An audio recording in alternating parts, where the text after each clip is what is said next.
Pasando a otras notas, hemos dado seguimiento a los hechos que se han estado suscitando en la Universidad Autónoma Metropolitana, en un inicio en el plantel Coajimalpa, y después esto se hizo extensivo. Todas las unidades de la Universidad Autónoma Metropolitana se sumaron a un paro por violencia sexual contra una compañera, y que no es el único caso, pero que es un caso que detonó en una solidaridad entre todas las compañeras de todos los planteles. Y tuvimos en un principio, la semana pasada, una entrevista con una de las integrantes del paro de la Universidad Autónoma Metropolitana de Coajimalpa.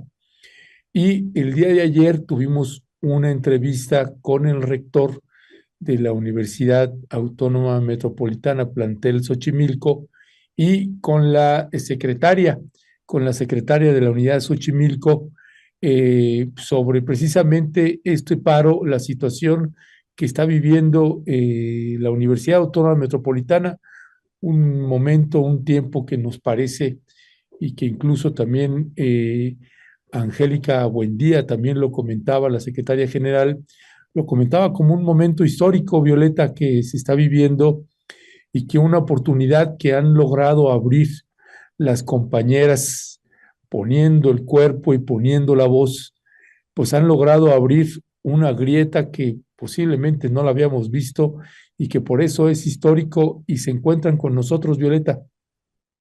Así es, Ernesto. Muy, muy buenos días, compañeras Eden y Zapata.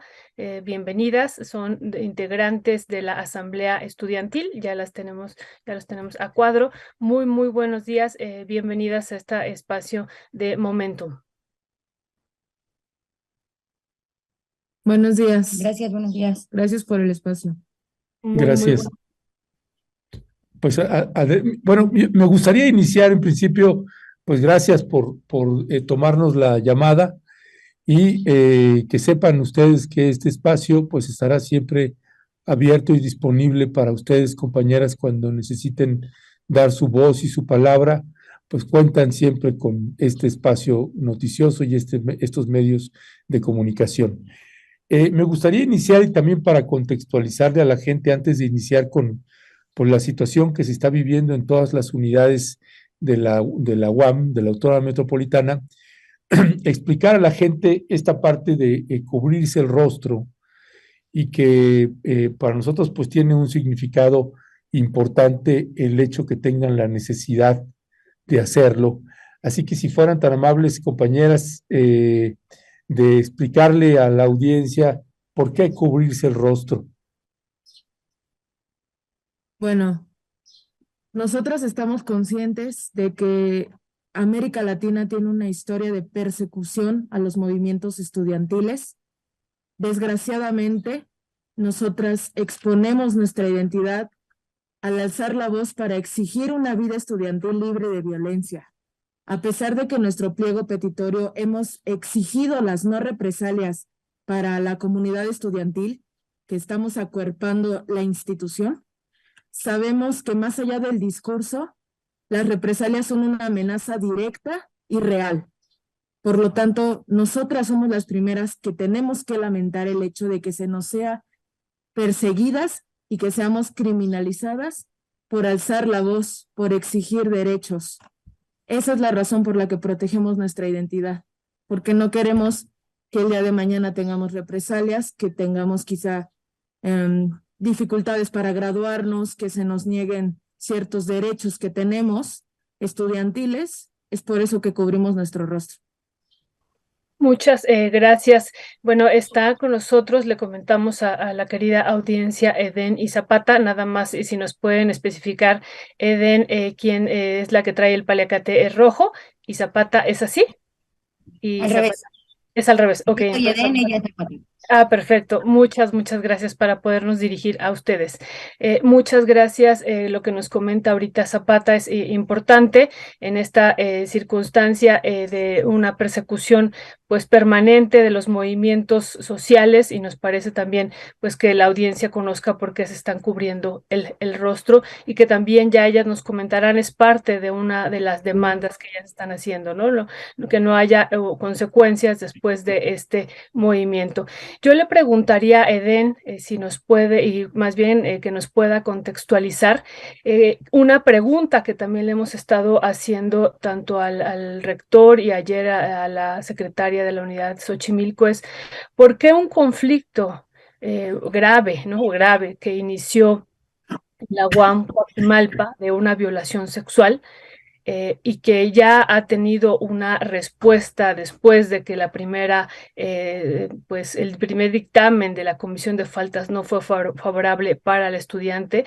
Le habían dicho que tenía que seguir conviviendo con su agresor sexual, pero después hubo un segundo dictamen de la Comisión de Faltas diciendo por unanimidad que el estudiante está expulsado. Explicarle a la audiencia por qué después de esta segunda resolución donde ya el estudiante ha sido expulsado, por qué se mantiene en paro la UAM Xochimilco y el resto de las unidades. ¿Qué es lo que se está demandando y cuál es su pliego petitorio?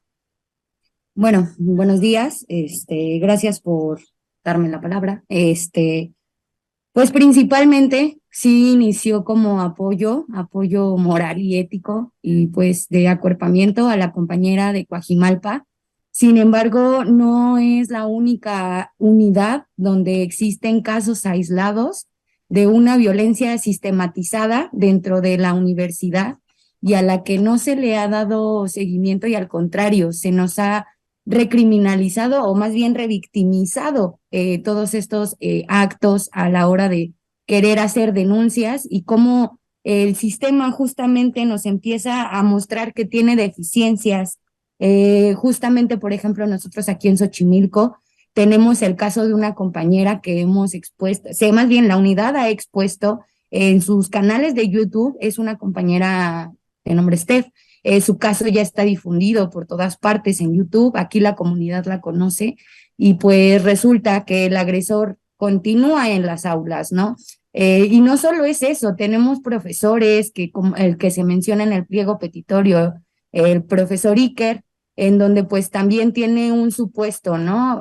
Supuesto por la parte de jurídico, pero sí se tienen antecedentes y nos han seguido llegando denuncias al comité feminista, que es la que ha dado seguimiento, que cabe mencionar que es dirigida por estudiantado, ¿no? Esta es creada por estudiantes y no se recurre más a las instancias estudiantiles, que por ejemplo ellos mencionan, o el rector menciona, esta comisión de la UPAVI, en donde se ha visto justamente esta negligencia hacia los casos, y esto ha hecho que nosotros nos movilicemos, no solo Xochimilco y Coajimalpa, ¿no? Sino también Lerma, Iztapalapa, Azcapotzalco, donde en todas las unidades se vive esta violencia y esta negligencia de abusos de poder, de acoso sexual, de violaciones, de encubrir agresores que también ya llevan trayectorias muy largas aquí, y que por eso pues nosotras hablamos como del vaca sagrada, ¿no? El no te tengo que tocar porque ya llevas mucho tiempo aquí,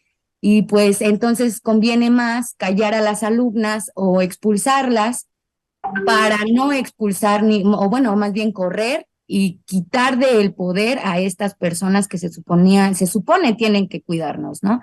Entonces entramos también en esta perspectiva de unirnos al paro, porque igual nosotras tenemos un caso de feminicidio en el 2014 de una compañera que se llama Xochitl Carrasco, y que pues justamente no se ha dado difusión, ¿no? Y es un feminicidio del 2014, ¿ya cuántos años tiene que pasaron estas cosas? Y que finalmente son casos aislados que no pasan de, pues eso, ¿no? Trámites burocráticos.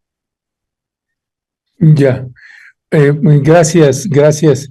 Déjeme preguntarle, compañera Zapata, ayer tuvimos esta entrevista con el rector y con la secretaria, y entendemos que están también abriéndose o intentándose abrir diálogos de comunicación con las distintas autoridades en distintos planteles. Ellos se comprometían en esta entrevista de manera abierta y pública a garantizar que no va a haber represalia contra ustedes. Y nosotros preguntábamos también los puntos sustantivos. Entiendo que el pliego petitorio son 27 demandas que ustedes han colocado ahí. Si tuvieran que resumir las partes sustantivas de estos 27 puntos desde el pliego petitorio, ¿cuáles serían los elementos pues, más urgentes y apremiantes que ustedes están solicitando y la disposición que ustedes tendrían para sentarse a dialogar con las autoridades, en este caso del plantel Xochimilco, de la unidad Xochimilco, y entiendo que se han unificado también para sostener el diálogo entre todos los planteles? Bueno, es importante reconocer que el rector de la unidad Xochimilco ha sido el único que se ha pronunciado en medios, que ha reconocido el paro y, por así decirlo, que nos da la validez, ¿no?, a nuestra voz. Sabemos que eso no es necesario, sin embargo, pues hay un pronunciamiento. Él y la secretaria hablan de deficiencias. Ellos nos dicen que ya tenemos una instancia de perspectiva de género que atiende y previene la violencia. Ellos dicen que se está tomando cartas en el asunto, que ya ha habido consecuencias, ¿no?, que han expulsado alumnos, que se ha castigado. Sin embargo, nosotras hacemos énfasis, no es una deficiencia, es violencia institucional, perpetrada a través de los años, perpetrada por un sistema que no funciona, que es machista, patriarcal, y si bien nosotras sabemos que no es un problema únicamente de la institución, sí es la institución la culpable de perpetrar estas violencias en contra de las y los y les estudiantes. Por lo tanto, nuestro pliego es bastante puntual, es específico, son 27 puntos, y nosotras intentamos abarcar de la mejor manera o lo más que pudimos a través de asambleas, puntos que nosotras consideramos de vital importancia, ¿verdad? Entre ellos tenemos la comisión de faltas. Exigimos que tengan capacitación especializada en materia de género, diversidad y derechos humanos.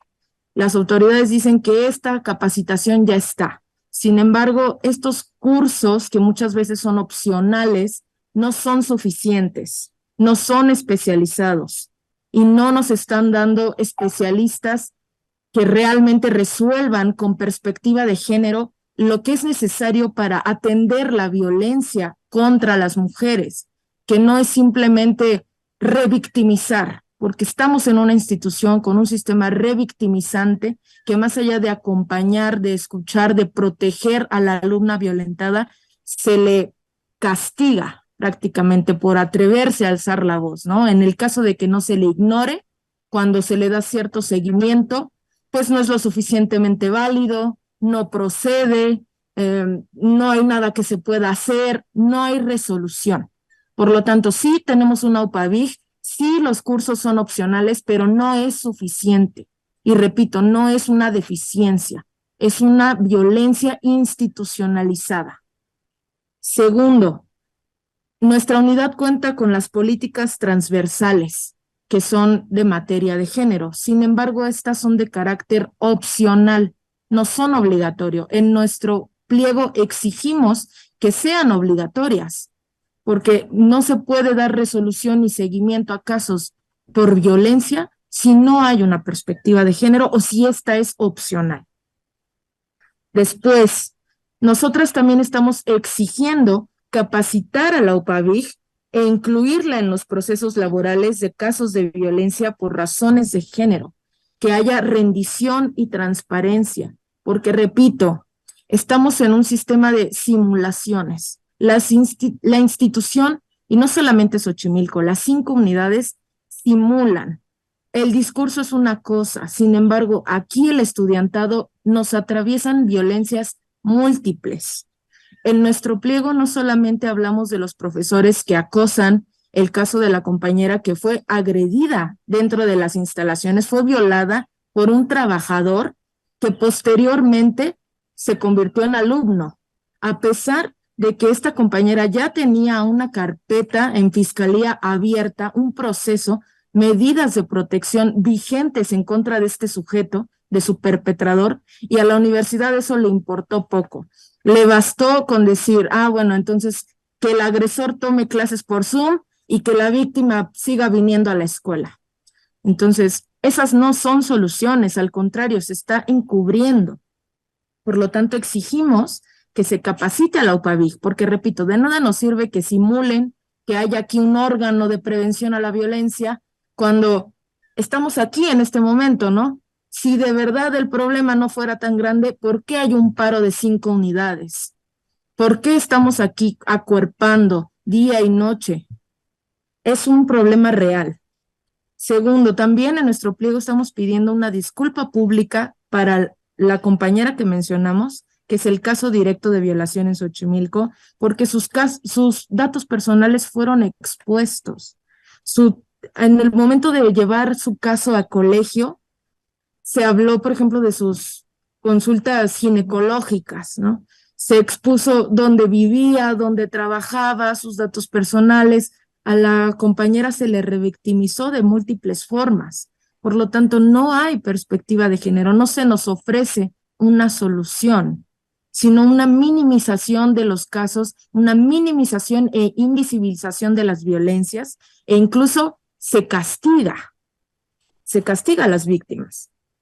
También pedimos el no encubrimiento ni excepciones a los profesores, lo que comentaba Edén. No queremos que se protejan vacas sagradas, no queremos que valga más una trayectoria distinguida que el hecho de que el profesor, cómplice con alumnos, emborrachen a compañeras en fiestas para posteriormente este profesor poder llevarlas a la cama, ¿no? Todo un sistema, una operación denunciado, visibilizado, sin embargo, no atendido por la universidad. Al contrario, silenciado. Sí. Pedimos también la reincorporación de las compañeras suspendidas, porque es muy importante visibilizar esto. Son múltiples las violencias que nos atraviesan como estudiantado. Sí, la mayoría es de perspectiva de género. Sin embargo, esto que está sucediendo es grande, es bastante grande. Yo creo que es incluso para nosotras que estamos aquí dentro difícil de dimensionar que destapamos o abrimos una grieta, como dijeron al principio, y esta grieta está resquebrajando todo, ¿no? Porque están saliendo de abajo de las piedras casos que sabemos que no es 1 o 2 profesores los que acosan, son más de 7, ¿no? Quienes tienen ya un proceso identificado por más de 5 o 10 compañeras, más incluso. Entonces, son múltiples violencias, también en el caso de la persecución de las compañeras que venden. Dentro de la unidad Xochimilco está el Tianguis Rebelde. Entonces, son compañeros, compañeras, compañeres que por necesidades económicas tienen que vender comida o vender alimentos. Este sector de la población estudiantil ha sido constantemente criminalizado y perseguido. Entonces, ¿cómo es posible que a 2 compañeras que venden dulces se les haya suspendido, se les haya perseguido, se les haya abierto casi que una carpeta de investigación para criminalizar que venden dulces y se suspenden a estas compañeras? Pero ¿qué onda con los profesores, no? Con los violentadores, con los agresores. Ahí no hay solución, ahí no hay forma de ayudar, ahí no importa. Por entonces, la institución no es que no tenga mecanismos para sancionar, no es que no sea suficiente, es que sancionan lo que ellos quieren porque hay un sistema patriarcal que prioriza que es más grave que las compañeras vendan por necesidad, o los compañeros también, que el hecho de que seamos acosadas, violentadas, violadas dentro de la universidad. Es más fácil que te sancionen si vendes dulces a que te sancionen si eres un violador o un profesor que acosa. Ese es el problema. Y bueno, en el pliego abordamos principalmente esto, capacitación con perspectiva de género a profesorado, a cualquier tipo de trabajador, de persona que tenga injerencia, ¿no? Para resolver estos casos. Capacitación real especializada. La cuestión del no encubrimiento, lo que les menciono del tianguis rebelde, y asimismo abordamos otros temas. Por ejemplo, en una de las salidas de la universidad está una base de camiones, justo saliendo. Toda la avenida de las Bombas está llena de camioneros. Pedimos que se reubique esa base, porque son personas sumamente violentas, ¿no? Que nos agreden al caminar, que no nos sentimos seguras de llegar por esa entrada, que tienen mugroso ahí, que es un cochinero porque está la base de camiones, porque no hay un pase peatonal. Entonces, abarcamos aspectos de seguridad, entre otras cosas de justicia. Muchas gracias, Zapata, por esta exposición, amplia exposición, que me parece muy, muy pertinente para que la audiencia pueda entender, incluso también para que pueda haber un diálogo de mayor profundidad con las autoridades. Eso me parece fundamental. Y esto que tú estás sintetizando ya finalmente en 3 puntos, y el primero que me parece a mí, todos muy, muy importante, pero el primero, ¿no? Esta parte de la capacitación real, especializada, que eso debería de ser algo que ocurra en esta institución y en todas las instituciones del país, porque como ustedes dicen, esta situación de violencia de género se vive aquí y se vive en todo el país, es una situación permanente, y eso me parece desde mi perspectiva que pudiera ser atendible por parte de las autoridades, ¿no? Esto de capacitación en derechos humanos en perspectiva de género, y esta parte de atender la violencia, de todas las violencias, pero en particular esta última, la de género. Y eso creo que podría haber un diálogo desde mi perspectiva, y ahorita nos dirá también Eden, que pudiera ser escuchado por las autoridades y llevarlo a la práctica. Incluso la comisión de faltas, pero no solamente la comisión de faltas, sino todos los espacios donde se tengan que tomar decisiones en la universidad, e incluso extenderlo también a los trabajadores, a los estudiantes. Y eso me parecería a mí fundamental, y qué bueno que ustedes lo están poniendo aquí como un elemento central. Ahora, yo le preguntaría a Eden esta situación, una vez que ya nos expone Zapata estos 3 puntos, que ella también lo sintetiza en estos 3 puntos: la capacitación, el no encubrimiento, que eso nos parece también muy, muy importante, y esta parte del tianguis rebelde, y lo de la base, que más bien serían 4, lo de la base, que eso ya trascendería incluso hacia la alcaldía, ¿no? Y hacia otras instituciones que tendrían que estar también viendo esta solución, porque justo como dice también Zapata, pues no se trata solamente de reubicarlo por capricho, sino por una situación y una conducta permanente por parte de quienes están ahí en esa base hacia las estudiantes en particular. Entonces eso me parece que también debe ser atendido por las instancias incluso correspondientes. Pero bueno, le preguntaría a Eden, una vez que nos ha hecho Zapata esta exposición tan importante y tan amplia, ¿cuál fue la respuesta que ustedes recibieron por parte de las autoridades ante este pliego petitorio de 27 puntos? ¿Y qué seguiría, ¿no? ¿Qué seguiría para dar paso a un diálogo? Ayer aquí dimos espacio, como decía Ernesto, el periodista Ernesto Ledesma, dimos espacio al rector de la unidad y a la secretaria también de la unidad, y ellos están hablando y ellas están hablando de establecer nuevamente y restablecer este diálogo, que parece que es muy importante para iniciar, ¿no? Iniciar y dar cumplimiento a todo esto que ha expuesto ahorita Zapata. Bueno, gracias. Primero que nada me gustaría igual como empezar mencionando algunas frases del rector el día de ayer en la entrevista, que alguna de ellas fue: yo creo que debemos. Creer, deber, me parece algo que ha puesto en duda y nos ha hecho reconsiderar nuevamente, porque si él cree que debemos, nosotras tendríamos que abrir mesa de diálogo a la brevedad, cuando en realidad no se ha estado dando soluciones concretas ante todas estas problemáticas Las instancias no dan soluciones reales, dan respuestas revictimizantes, como ya lo dijo mi compañera, donde existe completa negligencia ante todos los procesos que aquí hay. Existe, claro, como ya lo dijimos, puede ser más bien que no se está llevando a cabo, no están realizando su trabajo como deberían hacer estas personas que están en estos puestos de poder y que sin embargo van con un doble discurso y simulaciones, dobles discursos justamente nos hablan como si no entendiéramos, ¿no? Aplican el adultocentrismo, como si no entendiéramos qué es lo que estamos viviendo y cuáles son nuestras exigencias. También evaden por completo su responsabilidad diciendo que hay una legislación universitaria que es lo que nos han contestado en el pliego petitorio. Sin embargo, no se nos dan respuestas puntuales a esas demandas.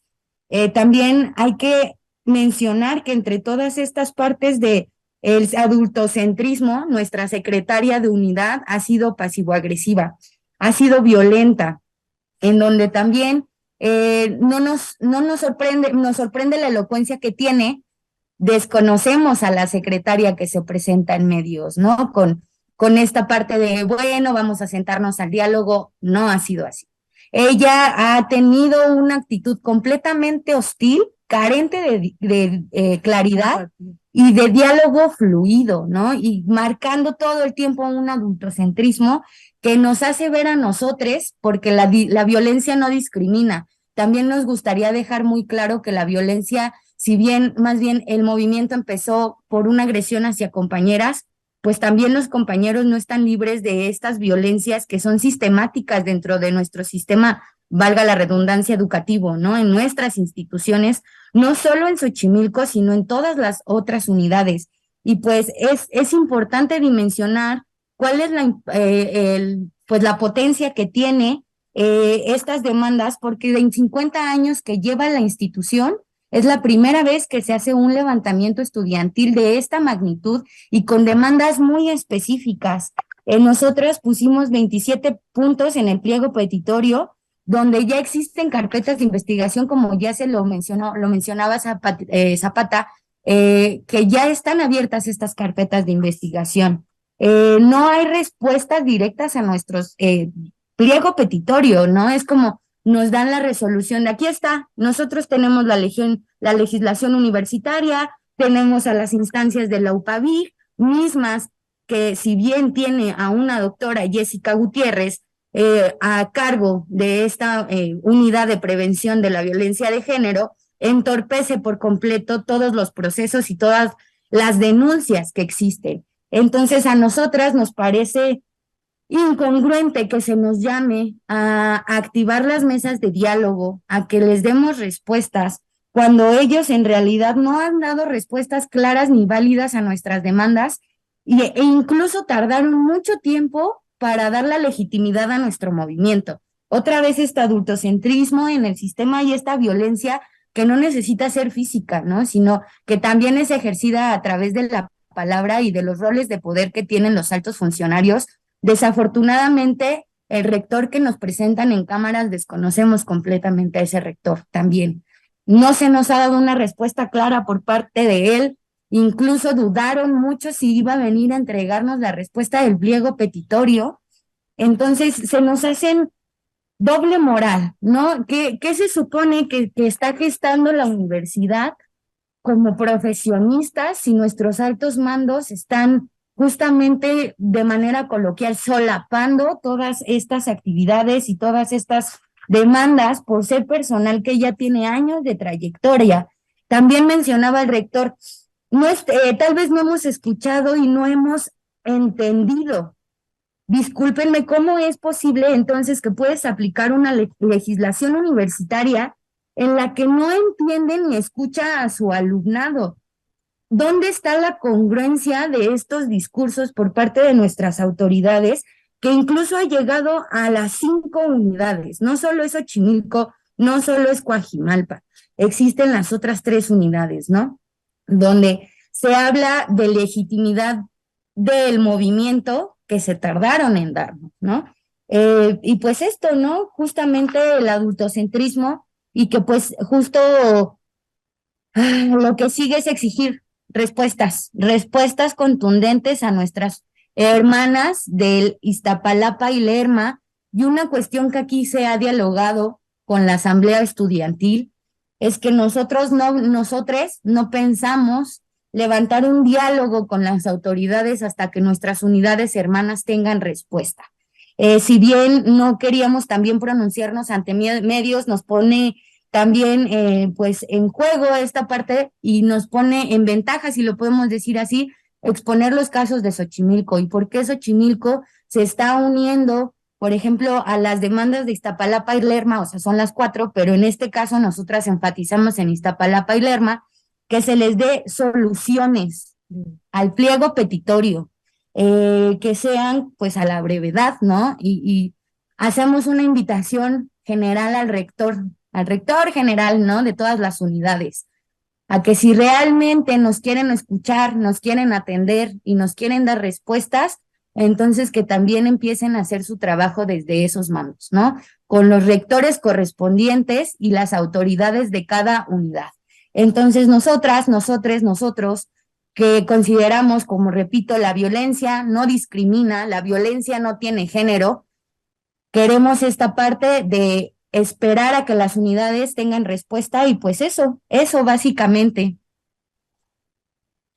Ya, pues muchas gracias, gracias por la exposición y por el planteamiento que ustedes están haciendo para despedir esta entrevista y colocaría entonces para tener claridad en el posicionamiento de ustedes para sentarse a dialogar y hacer una firma de acuerdos. Tendrían ustedes primero que se les atiendan las demandas también, es decir, que inicien procesos de diálogo también en los demás planteles y así todas de manera unificada, si se les atiende a las demás compañeras, entonces todas al unísono también aceptarían un proceso para empezar a tener un diálogo en donde se firmen unos acuerdos y después haya un mecanismo de verificación del cumplimiento de cada uno de esos acuerdos. Ese sería más o menos el procedimiento o estoy entendiendo mal. Sí, sí, es importante hacer énfasis que las 5 unidades estamos unidas. Que esto inició en solidaridad con Coajimalpa, pero que es Coajimalpa, Xochimilco e Iztapalapa quienes tenemos casos de violaciones dentro de las instalaciones encubiertas por las autoridades, ¿no? Entonces, es importante hacer énfasis en que en Xochimilco contamos con ciertas ventajas, como es la pronunciación del rector, que se muestren abiertos al diálogo, que eso no significa que nos estén dando respuestas reales ni que estén atendiendo las demandas. Sin embargo, en otras unidades, como menciona Eden, Iztapalapa y Lerma son las más vulnerables para empezar en infraestructura, ¿no? Entender que el feminismo es interseccional y que sin la interseccionalidad poco vamos a avanzar al respecto. Entonces sí, también estamos dispuestas a dialogar, a dar este seguimiento que usted menciona. Sin embargo, antes se tiene que dar respuesta al pliego de las demás unidades y asegurar la seguridad, ¿no? Valga la redundancia, que ya no se vulnere a las compañeras, porque en el caso de Lerma, ni siquiera cuentan con una barda que separe a la unidad del exterior, ¿no? Y estamos todas las UAMs en periferia. Entonces, estamos vulnerables. Las compañeras que acuerpamos, quienes están en Lerma y Iztapalapa principalmente, se encuentran comprometidas su seguridad. Por lo tanto, exigimos que se atienda eso. En el caso de Lerma, no tenían agua, no tenían luz, se les cortó de estos servicios. Al momento de saber que las instalaciones fueron tomadas por las compañeras, no se les dio lo mínimo. Las necesidades básicas a cubrir por derecho humano. Eso no estuvo hasta que se levantó la voz, hasta que se pronunció y nos pronunciamos las demás unidades a exigir que se les diera lo mínimo eso.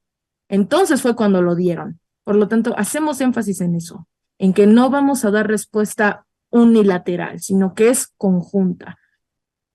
Sí, también era una duda que teníamos y que habíamos planteado a UAM Coajimalpa, a la compañera que estuvimos aquí de Basta UAM Coajimalpa, en torno a cómo levantar el paro, ¿no? Que era una pregunta que nos hacía alguien incluso de la audiencia, si se iba a levantar unidad por unidad y bueno, nos daban respuesta de que iba a ser de manera conjunta. Yo ahorita se los pregunto a ustedes, ¿esto va a ser de manera conjunta? Esa sería una última pregunta, pero también otra duda que yo tengo es esta parte que también ya preguntaba un poco el periodista Ernesto Ledesma, en torno a esto que viene de la negociación, de las mesas de diálogo que ustedes están poniendo como también parte del pliego petitorio. ¿Estas mesas de diálogo serían por unidad o también habría una mesa de diálogo que estuviera atravesando a todas las unidades de la universidad? Buscamos que sea conjunto, sin embargo, todavía nos encontramos en logística porque, repito, las condiciones para cada una de las compañeras en cada unidad son distintas. Entonces, nos hace falta llegar a un acuerdo respecto a fechas específicas, ¿no? Sin embargo, la base de la estructura del movimiento es la unidad. Es de que esto es por todas, es para todas, para todes, y que va a seguir siendo así, ¿no? En cuanto a unidad. Ya, pues compañeras, les queremos agradecer muchísimo, Eden Zapata, que nos hayan tomado la llamada y nada más cerraría entonces el mecanismo para una vez que ustedes, porque me cuesta trabajo entender la parte de lograr, porque me parece, y lo hablo a título personal, que es un momento histórico importante, algo que ustedes están logrando y que me parece que hay mucha gente, a pesar de que hay gente que las critica y demás, me parece que hay mucha gente que se ha sumado y que se ha solidarizado con ustedes, incluyéndonos nosotros en esta parte. Y yo nada más colocaría esta parte de que ayer comentaba un poco después de la entrevista con el rector y con la secretaria, que me recordaba un poco este proceso de diálogo que hubo entre los zapatistas y el gobierno mexicano cuando se firmaron los acuerdos de San Andrés. Y después de que se firmaron esos acuerdos, no se cumplieron los acuerdos y después ya otro presidente llega y dice, bueno, vamos a sentarnos a dialogar. Y decían los compañeros zapatistas, ¿y para qué nos sentamos a dialogar si no has cumplido con lo que acordamos y firmamos? ¿No? Cumple con lo que firmaste y entonces nos sentamos. Entonces hay posibilidad de sentarse. Si no, no tenemos garantía de eso. Eso es lo que yo me recuerdo porque me tocó además estar muy cerca de ese proceso, de los procesos de diálogo. Y por eso me parece a mí importante y quería colocárselos a ustedes de manera honesta y personal, que ojalá haya la posibilidad eh, eh, histórica que hay ahorita en estos momentos de sentarse a un diálogo en donde se firmen acuerdos y que entonces haya un mecanismo para la verificación del cumplimiento de los acuerdos, porque el planteamiento que ustedes están haciendo es estructural, no es nada más de una maquillada, es estructural. Y para un planteamiento estructural, pues requiere un proceso importante, de largo aliento y de mucho seguimiento, y que me parece que estarían, en caso de lograrse, estarían sembrando una semilla muy importante para las compañeras que vienen, ¿no? Para otras generaciones y demás. Y nada más quería colocar esa parte ahí porque ojalá se le dé una oportunidad a la palabra para que precisamente se vayan cumpliendo y haya un mecanismo primero de diálogo y después de que haya una firma de acuerdos, un mecanismo de verificación del cumplimiento de cada uno de esos acuerdos. De nuestra parte es felicitarles, compañeras, pues por lo que están haciendo.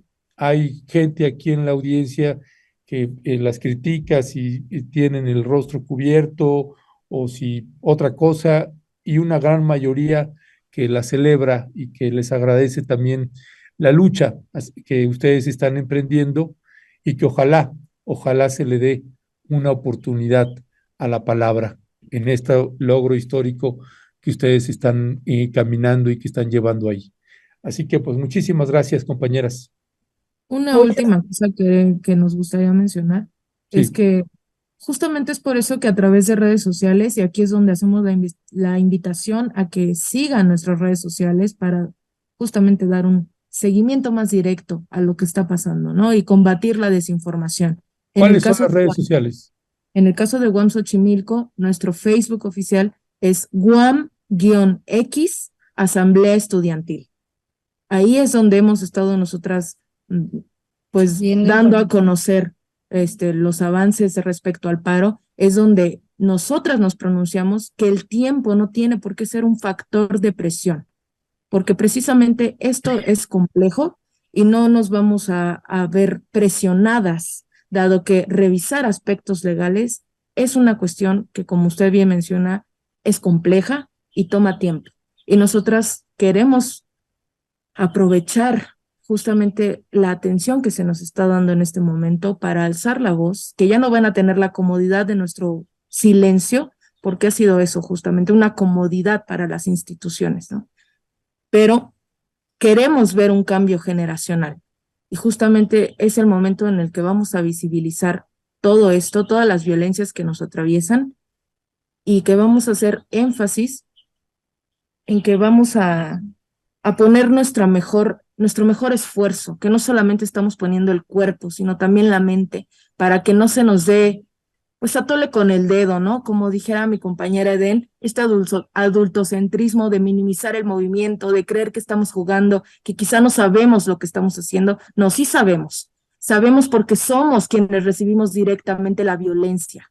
Entonces, claro que sabemos lo que queremos y claro que sabemos que sus respuestas que nos están dando al pliego no es lo que buscamos, no es suficiente, no son respuestas concretas y que todo lo que sea que nos otorguen como una respuesta, claro que va a haber un seguimiento, estamos recibiendo apoyo y convocamos a todo el apoyo que se nos quiera sumar, entender que no somos criminales. Nosotras estamos bien conscientes, nosotros quienes estamos aquí adentro, lo que estamos haciendo no es malo, al contrario, no tendría por qué criminalizarse la lucha estudiantil, sin embargo, es altamente criminalizada. No tendríamos por qué estar exigiendo derechos humanos, no tendríamos por qué estar pidiendo que no se nos viole, que no se nos silencie, que no se nos acose, no tendríamos por qué. Sin embargo, al estarlo haciendo, pues estas medidas de protección, como indicamos al principio, es por seguridad de nosotras, no somos criminales, somos estudiantes, somos las principales que queremos ver bien nuestra casa de estudios, porque es lo que estamos defendiendo, una educación libre de violencia. Esto es una lucha estudiantil digna por una vida libre de violencia para todo el estudiantado. muchas gracias, Eden y Zapata. Realmente compartimos lo que leíamos el fin de semana en un diario español, El País, esta revolución de las estudiantes mexicanas, y como decía Eden hace ratito, pues es un momento histórico, y también lo decía Zapata, después de 50 años de esta universidad, que ocurra un acontecimiento, no había ocurrido un acontecimiento así, así es que estamos como muy, muy esperanzadas, las estudiantes, las académicas, las trabajadoras y la sociedad, de que sea un punto de inflexión y que esta universidad marque un camino de transformación, como ustedes lo están diciendo, y que separe la violencia de género de este espacio educativo en todos los espacios educativos, y bueno, que también sirva como parte de un elemento fundamental para que sea llevado también a otros espacios de la sociedad. Así es que abrazamos su lucha, y como dice Ernesto, pues esperamos una oportunidad a la palabra y que se resuelva pronto, ¿no? Entonces también hacemos el llamado a las otras unidades, en particular al Lerma e Iztapalapa, que se resuelva pronto también ahí lo de los pliegos petitorios, la parte de logística mínima, y que entonces inicie la posibilidad de un espacio ya de mesas de diálogo donde ya se vea esto que ustedes han planteado aquí, que me parece de suma importancia. Las abrazamos, les agradecemos muchísimo y estamos en comunicación, Eden Edén y Zapata. Muchas gracias y mucha fuerza. Gracias. Gracias por el espacio, gracias a ustedes. Gracias. Un abrazo, hasta pronto. Pues bueno, una entrevista interesante, importante por parte de las compañeras. Violeta, están haciendo un planteamiento que me parece relevante y que permite entender más el proceso interno que están teniendo ellas, ¿no? Fuerte, Ernesto, fuerte, porque finalmente pues fuimos estudiantes. Yo soy egresada de la UNAM y soy egresada de la UAM, y también no fui, pues también sufrimos situaciones de violencia de género. Algunas las denunciamos, otras no las denunciamos, Ernesto. Y bueno, esto que ellas dicen es una realidad, y que por eso digo, es un momento histórico que ellas hayan emprendido esta lucha desde esta universidad, y que es un momento histórico donde podemos, y punto de inflexión donde podemos cambiar estas realidades que se viven de manera cotidiana, y que, como ellas dicen también, muy importante, que se encubren, Ernesto, ¿no? Hay un encubrimiento permanente de este tipo de violencias, justo, ¿no? Por esto que dicen, por este sistema pues patriarcal que tenemos, y por una falta, desde mi perspectiva, de entendimiento. Y por eso también es importantísimo el primer punto que han puesto incluso las de Coajimalpa desde el primer día en el pliego petitorio: se necesita una capacitación real, especializada en materia de violencia de género, en perspectiva de género. Ernesto, es urgente, ¿no? Y no puede ser, lo hemos dicho una y otra vez aquí, que en espacios educativos y en esta institución y en otras, ¿no? En esta, que es la segunda institución más importante del país, se siga viviendo esto. Así es que esperamos que pues sea importantísimo este movimiento, y que, insisto, que sea el punto de inflexión. Y bueno, creemos, ayer lo vimos, que hay posibilidad de diálogo con ellas, incluso lo reconocen con este rector de la UAM Xochimilco, que ha salido y que, bueno, reconoce esta problemática histórica, y también la secretaria de la unidad, que también ella ha dicho que es una lucha histórica, y que insistimos que ellos reconocen esto que vivimos en la universidad, y que, bueno, pues se pueda establecer este diálogo, Ernesto, que tú has señalado aquí muy bien también. Así es, Violeta, si te parece, porque ya nos colgamos un montón con las compañeras académicas, a ver si no nos linchan ahorita, para irles dando entrada. Y sí, ya nada más comentar que a mí me parece que desde mi experiencia y mi lectura, a mí me parece que las compañeras también, en el caso de Xochimilco, tienen, me parece, una oportunidad que ojalá la aprovechen cuando tienes a las autoridades de la universidad abiertas a abrir un proceso de diálogo para llegar a acuerdos y firmarlos. Esa es la respuesta. Para mí hay que destrabar un poco el significado de lo que es un pliego petitorio a la firma de acuerdos, y me parece que son procesos que se tienen que ir destrabando un poco, porque creo que se está entendiendo de manera distinta. Y una cosa es que hagas un pliego petitorio y que esperes a que te cumplan las demandas del pliego petitorio, pero tienen que sentarse a dialogar. No es nada más el pliego sin que haya posibilidad de diálogo. Ojalá Esto, lo abran, porque es una perdón. oportunidad histórica, y como todos los movimientos, hay que aprovechar a veces, y no digo que sea con urgencia, pero sí hay que aprovechar los tiempos, no el tiempo, sino los tiempos, porque es ahorita donde se abrió la grieta, y es ahí donde uno puede entrar. Después esa grieta, con el paso del tiempo, se va a volver a cerrar si no se aprovecha la grieta ahorita, desde mi punto de vista. En fin, ya las compañeras tomarán la decisión. Por lo pronto nosotros pues siempre abiertos a que tengan aquí voz, un espacio para poder colocar sus puntos de vista. Mi queridísima Nada Edurne más, Uriarte. déjame, si me dejas comentar algo brevemente. Ya sé que ya están aquí y ya vamos a darle la entrada a nuestra queridísima mesa. Nada más una situación que tú comentabas hace rato haciendo alusión a San Andrés, a los diálogos entre el gobierno federal y los zapatistas y los pueblos indígenas, ¿no? Porque realmente también era un diálogo más amplio que trascendía al zapatismo, pero una situación, Ernesto, que también hay que recordar este no entendimiento de repente de muchas de las demandas de los pueblos por las diferentes cosmovisiones, y me parece acá que también en algunos puntos, Ernesto, y lo decíamos ayer con los maxi abogados, ¿no? La mirada incluso de algunos en algunos espacios puede ser muy distinta a la demanda y no entendible, Ernesto, ¿no? Y por eso es tan importante lo que ellas están demandando, ¿no? Estos cursos, esta capacitación, insistimos una y otra vez, en perspectiva de género, porque puede ser que desde el otro lado no se esté entendiendo, Ernesto, lo que se está demandando, y en verdad, Ernesto, entonces eso me parece fundamental también aquí colocarlo a propósito de este diálogo de sordos que vivimos también en los años 90 acá entre el gobierno federal y los zapatistas, Ernesto.